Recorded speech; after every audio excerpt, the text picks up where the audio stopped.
farm's been here for a long time. My grandfather farmed it. After him, my dad farmed it, and then my brother took over in the 1980s. So he's been at it for a long time as well.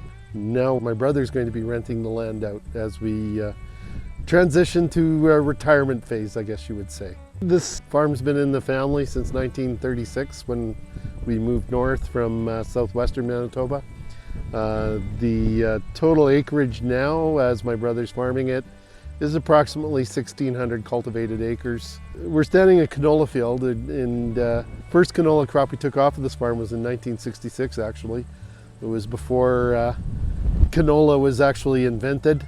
It's been a part of our rotation since then, and of course now it's a substantial part of our rotation as my brother grows mostly wheat and canola. The eastern section of the farm was actually once farmed by my great-grandfather, homesteaded back in the 1880s.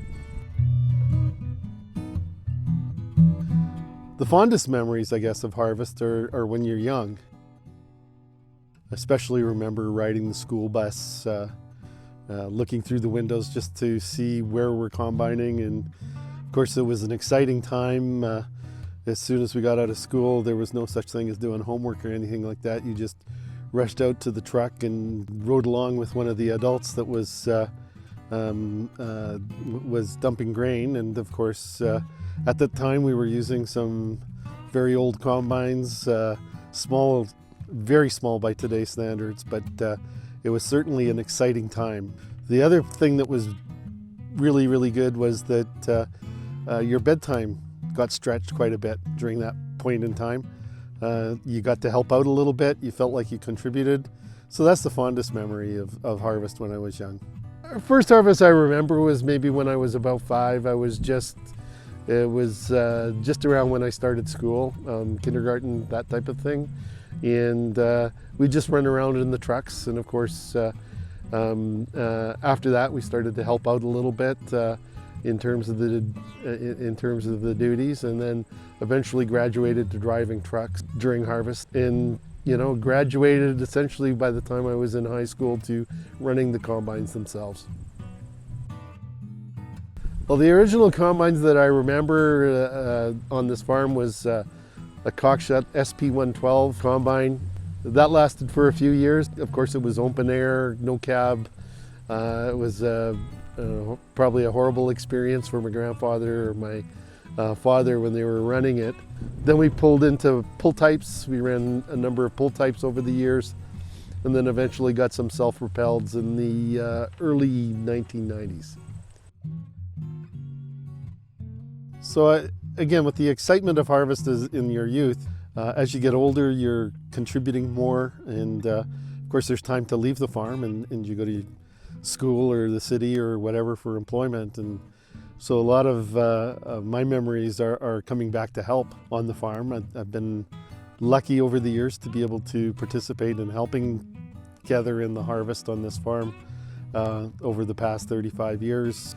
Some years more than others. I use it as something where it gives me the farm grounding again, just to spend 2 or 3 weeks out here hauling grain, driving combine, that type of thing. You get back in touch with your agricultural roots, and I think that's just been very important to me throughout my life.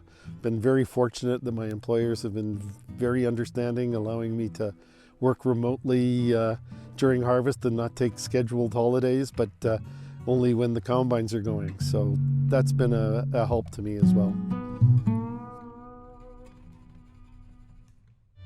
We're currently on the last wheat field.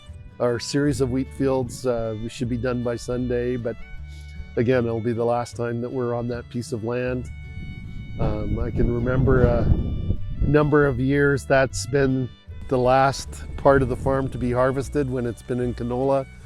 And usually you're pushing it, trying to get done before the next rain comes.